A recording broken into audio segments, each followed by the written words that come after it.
watching this movie, I might have a fear of mirrors now. Hey everyone, and welcome to a new series I'll be starting on my channel called The Wheel of Horror. Ooh, spooky. So basically how this is going to work is I'm going to take suggestions from people, I'm going to add it on a wheel, I'm going to spin the wheel. If it lands on a movie that you suggested, you're going to get a shout out. So not enough people suggested movies yet to make a whole list of 10 movies. So some of them I just put in, they're either funny bad or they're really good horror movies. I try to make it a mix, but right now we have Hellraiser, House on Haunted Hill, Oculus, Opera, 1922, Eli, The Crazies, The Prodigy, Santa's Sleigh, and Intruders. So, we're going to spin the wheel and see what happens. Boom! Alright, come on, give me something good. Something good. And it's going to be Oculus, which was suggested by Becca. So, congrats, Becca. Oculus is going to be the movie I will be reviewing. Let's get to the review. So I just watched Oculus, and holy Oculus was released in 2013 and was directed by Mike Flanagan. It stars Karen Gillan and Brenton Thwaites as a brother and sister whose past might come back to haunt them as they try to defeat their own demons. Honestly, I think that's the best way for me to summarize the plot without giving anything away or reading stuff online about it, because this movie is really good, and it's best if you don't look up anything about it and just go in knowing nothing. For this type of review, I kind of want to do more of a immediate reaction instead of like a planned and more note-taken review that I usually will do on like Mondays.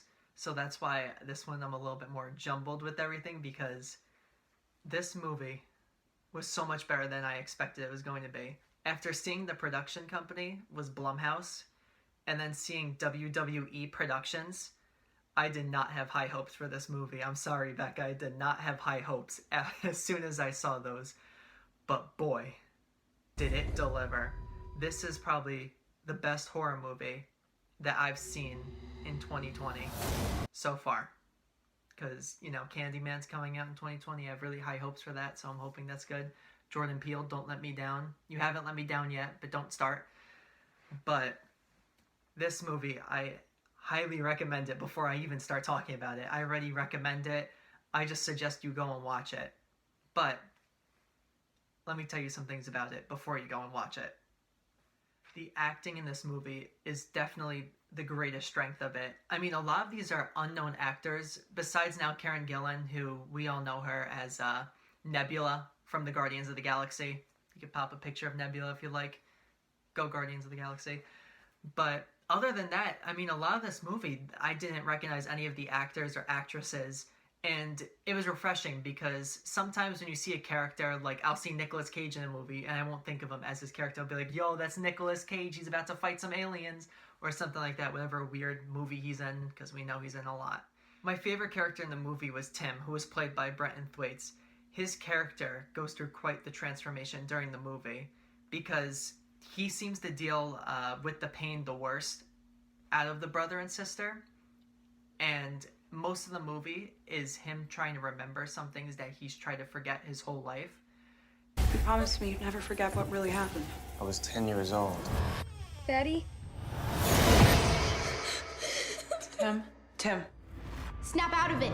And seeing him rediscover things and start to go crazy about it, just, he did such a great job of showing that. And Karen Gillan, as his sister Kaylee, she does a great job too. I mean, they barely try to pull away to someone else, but if they do, it's for a reason, and it makes sense to why. But they just did such a great job. And all the other actors and actresses, I don't know their names, but they did such a great job with their roles too. I mean, the mom and dad do a great job. The fiance of Karen Gillan, he does pretty good. He doesn't have a lot to do with the movie. It's just like the fiance character is like, oh, I'll protect you no matter what, honey. But yeah, he was good. He did a good job. Another pro of this movie is definitely the jump scares. And I'm so happy to say that it wasn't loud noise jump scares. We need a round of applause for that.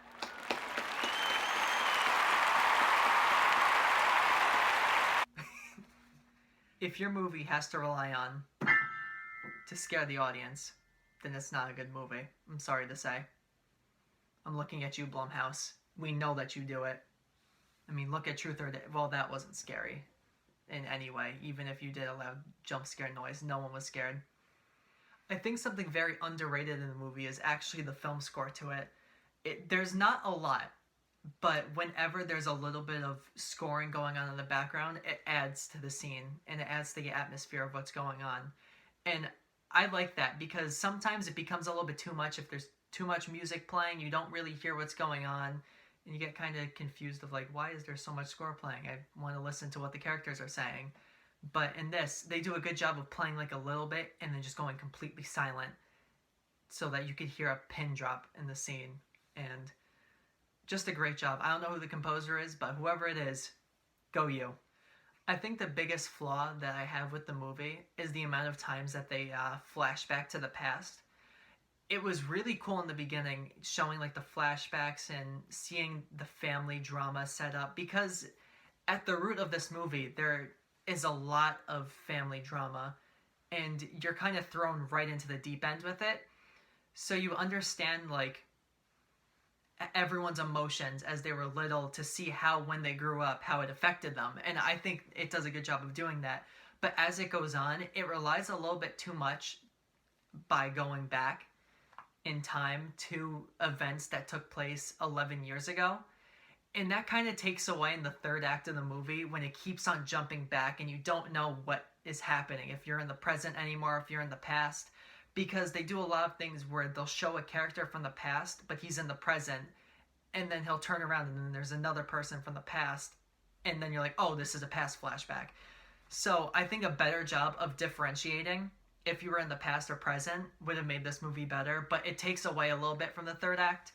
But the ending of this movie is jaw-dropping and shocking. I mean, for a solid 5 minutes after this big event happens, my mouth was wide open and it didn't shut until the end credits started rolling. I mean, I was shocked. I wish I took a picture of myself so you could see it on my face, but it is a very good ending and I will not spoil anything about it.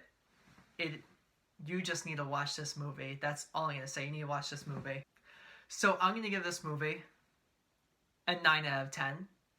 And as I've said throughout this whole review, you need to watch this movie. I mean, no ifs, ands, or buts. This is the best horror movie I've seen in 2020. Although it was released in 2013, but I just saw it now. So that's why I'm saying 2020. And thank you so much to Becca for recommending this movie.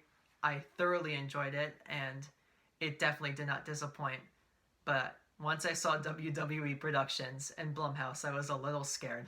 I will say, I can't lie. Once I saw that, I was like, oh no, what am I getting myself into?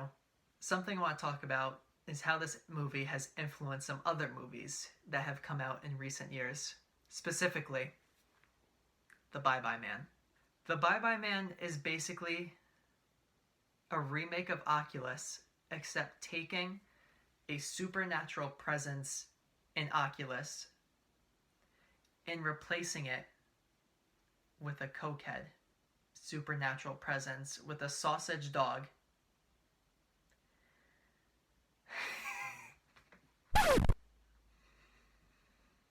Taking a cokehead supernatural presence and a sausage dog and a crappier plot.